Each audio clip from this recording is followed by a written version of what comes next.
home that's been used for exterior shots in both Roseanne and the Connors is back on the market with an asking price of $225,000. Boasting 4 bedrooms and 2 full baths, the house is being sold as is, though with fresh paint and carpets. But the inside is said to look nothing like the soundstage where the series is filmed. The Evansville house was likely chosen as the exterior of the Connors house because credited creator Matt Williams hails from the city.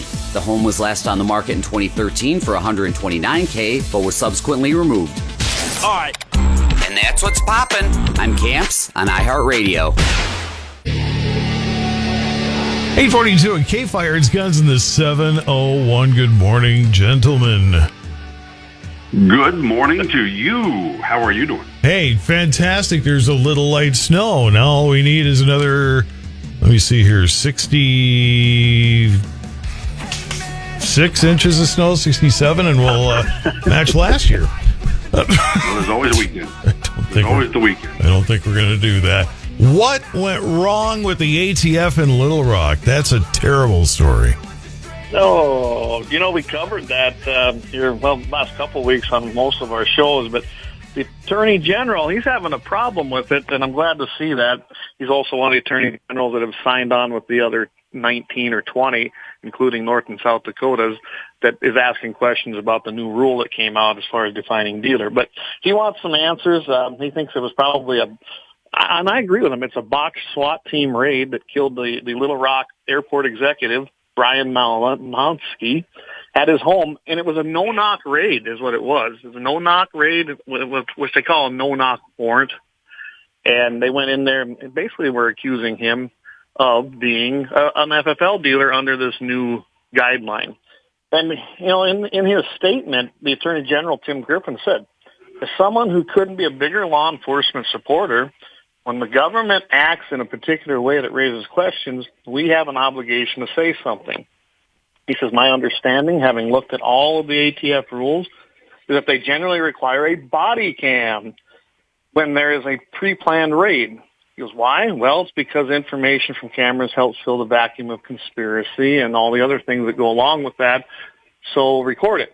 Got a body cam, go ahead and record it. That's required. And then there's a policy that it shall be released as soon as possible. Well, as of right now, it hasn't been released.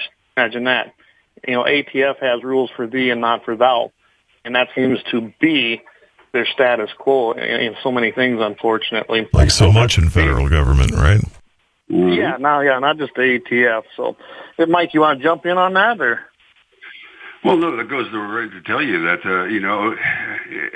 the guy can't even defend himself now because they killed him. So, they don't have body cam. They suddenly lost the body cam before they went in. They killed the guy who was defending his home from an invasion at 6 o'clock in the morning.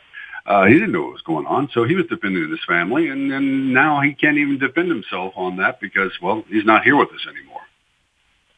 Right. They went in on a no-knock raid. They didn't identify themselves probably until the last minute. Well, you, me, or anybody else, especially where we live, I hear something like that happen in my home, I'm probably going to do the same thing. The guy had no clue who he was firing on. And they went ahead and shot him. They shot him in the head, if you look at the report now. And I know that's probably one of the things that the Attorney General is a little bit concerned with some other things that I was looking at. I do know that the state is actually investigating this as well, which I'm glad to see. And they said once that their Arkansas State Police Investigation Division is done with their investigation, then they will determine whether the state prosecutor, but not federal, the state ones will determine whether the ATF agent should face criminal charges. And maybe he should. Get all the facts and see what happens. But I'm glad to see that we got an Attorney General who he served in Congress. He sponsored lots of pro-gun legislation. He was endorsed, it says, by pro-gun groups. I know one of them was the National Rifle Association. And the guy has a stellar record. He was a judge advocate in the General Court. He's a colonel in the Army Reserve, lieutenant governor. The guy, he's a solid guy. And he's concerned, as he should be, as the Attorney General of his state. So I tip my hat to him. He's doing the right thing here, trying to get the story. Help me out a little bit. Why the head? Wouldn't you go for a leg? Or if you're really that afraid of the guy, the shoulder, so at least, he's kind of incapacitated as far as getting a good aim on a gun back at you? Or what's going on? Witnesses, Yeah, no witnesses. You don't have to worry. You can do the story any way you want when there's no witnesses. Well, and all the things I've ever taken in self-defense classes, especially with deadly force, they actually teach you that you should either try to use some kind of a non-lethal solution, which, by the way, the ATF does possess, but they chose not to use it. But your intent is not to necessarily kill; it's to stop the threat. That's without killing. They actually teach you that in any kind of self-defense course, but even with a firearm. So, evidently the ATF has a little different policy. I guess they don't want any witnesses, like Mike said, and I guess it's pretty hard to have a different story if your witness is dead. It just don't seem right. I don't get it either, Todd. Yeah, you can't just bury your head in the sand on this stuff. Guns in the 701 here on KFYR at 847. New Biden background check rule hides dangers to freedom. Well, I guess that shouldn't be a surprise coming out of those people. Disappointment, but not a surprise. You got that one, Clay? Or I don't all speak at once. Just one at a time here. Let Mike do that one. I wasn't prepared for that one, to tell you the honest truth. I'll be honest with you on that one. Well, I can go over it a little bit if you don't want to take it. The AP, which is Associated Press, they might as well call them the Biden media outlet sources, most of the mainstream stuff, because that's what they are. And they use the code words in their piece because they had to do this piece on the new Biden rule, and it's a puff piece, just like the headline says. They started out that it's the administration's latest effort to combat the scourge of gun violence across the country. Wow, doesn't that sound great? I'm going to go after all this. But as we all know, Biden's faltering in the polls across the board in just about every single demographic. He's trying to actually shore up his base, which is actually crumbling as well. And one of Biden's main points was to close the gun show loophole. Well, he's been very unsuccessful at getting that done congressionally, like you should, run it through the channels with checks and balances, across the three branches of government. So he turns to his ATF. He has Merrick Garland go ahead and make the ruling and the final rule on it, publish it in the register so that in 30 days it will be treated as law. And that's how they do it. When they can't win, they change the rules. And they go after regulatory changes rather than law changes, which can be challenged by a bunch of unelected bureaucrats. But you got places like the Associated Press that pump this stuff up, make it sound great. I imagine if you're feeding yourself that kind of news source 24/7, you probably agree with it somewhat because you don't even know what's being said. And they did. They made it sound like a great thing that it's going to go after all these unregistered dealers. Let me give you some stats. John Lott, and I like John Lott. So this is from 2019, the stats. 287,400 prisoners had possessed a firearm during their offense.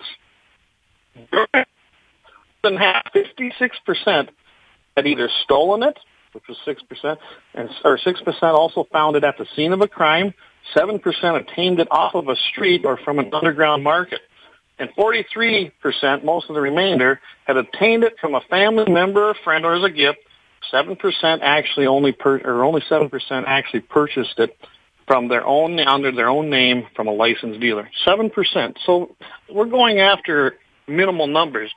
And then the ATF's own numbers show that 3.2% of the ATF interstate trafficking cases involve trafficking firearms at gun shows, flea markets, and auctions. So you're looking at really small percentages, not the majority of people.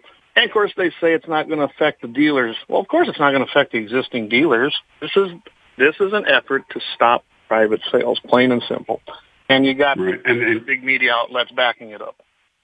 And ATF Director Steve Dettelbach, the guy who says, I can't define an assault weapon, but I want to ban them in fame, said with a straight face that this final rule does not infringe upon anyone's Second Amendment rights and will not negatively impact many law-abiding licensed firearm dealers. Now, many, obviously, is the word there. They already play by the rules. It's just one more thing, where they're trying to change it in the media. They got their own media outlets to push this narrative that basically they're a mouthpiece for the ATF. So, yeah, it's just ridiculous. Comes to the 701 here on KFYR 550. It's 852. So Maine's got some prohibitionists that are getting a little uptight, huh?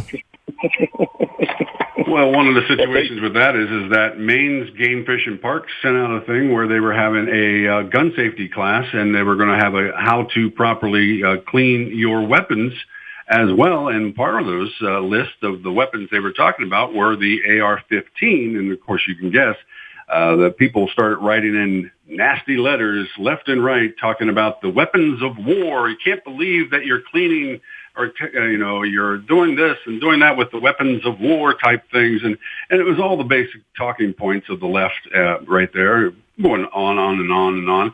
But it reminds me a lot of, people got these that are on the Game Fish and Parks newsletter, got this, and they just were incensed. But they didn't bother to mention that the number of letters that came in that were so small that, but of course, that small majority got their voice heard, and then they canceled the class. So it's just absolutely ridiculous. Person's name wasn't Karen by chance, was it? I'm sure there was a Karen in there. I mean, that's usually the thing. And then it always reminds me of, when you have a gun range that's up, set up somewhere for 50 years, and then some couple from California moves in next door to it, and suddenly they have a problem with it. That's that type of thing. It's like it's there. We're basically talking about cleaning your weapons. We're not talking about training or anything else like that. We're talking about how to properly clean your weapons. And of course they just don't want anything, so they're looking for any excuse to shut down anything where a government agency, which is the Game Fish and Parks, was doing something actually good with training, or I should say teaching people how to properly clean their guns. And it's just ridiculous. Well, when I was going through some of these public comments, I dug a little farther from what the article had, and most of there weren't that many. Actually, there were more pro ones, but they didn't bother to talk about that.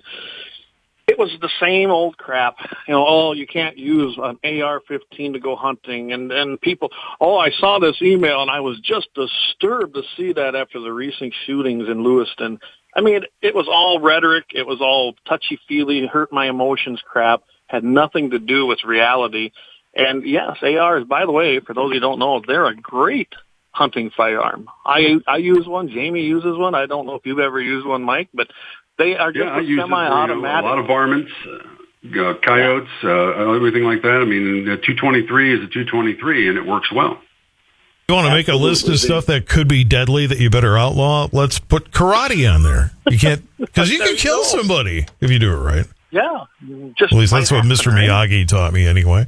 Guys of the 701, real quick, you wanted to mention something else that you sent along a little bit late here, and now I can't find it. I had it right here. Yeah, so kind of got a big announcement for the next couple of days here on Guns in the 701. So tomorrow night, Saturday, 8 p.m. Central Time, it's going to be the candidate Alex Balez.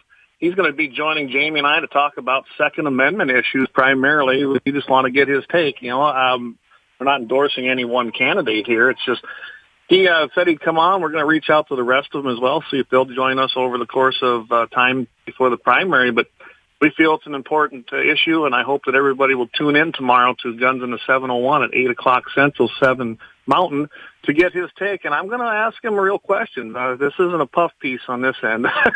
I'm not very politically correct. Clay's not known for his puff piece. Yeah, I was going to say, nobody's ever accused him of being one of those politically correct kind of guys. So fantastic. We will be very, we'll be polite. We'll have a good discussion. I just think it needs to happen. And then Wednesday, join us on our live show. David Sherwood, he had his guns removed because of a divorce protection order. Ben Koppelman's going to be joining us, along with the guys from Here's the Deal, Shiloh, and Marvin Lepp, and we're going to have a great discussion on Wednesday night about gun laws in the state of North Dakota and how they affect people going through divorce. Best podcast on iHeart, by the way, Guns in the 701, so make sure you check that out, too. Absolutely. Right, guys, wouldn't be any other place. Hey, have a great weekend. We'll talk to you on next Friday if I don't talk to you before.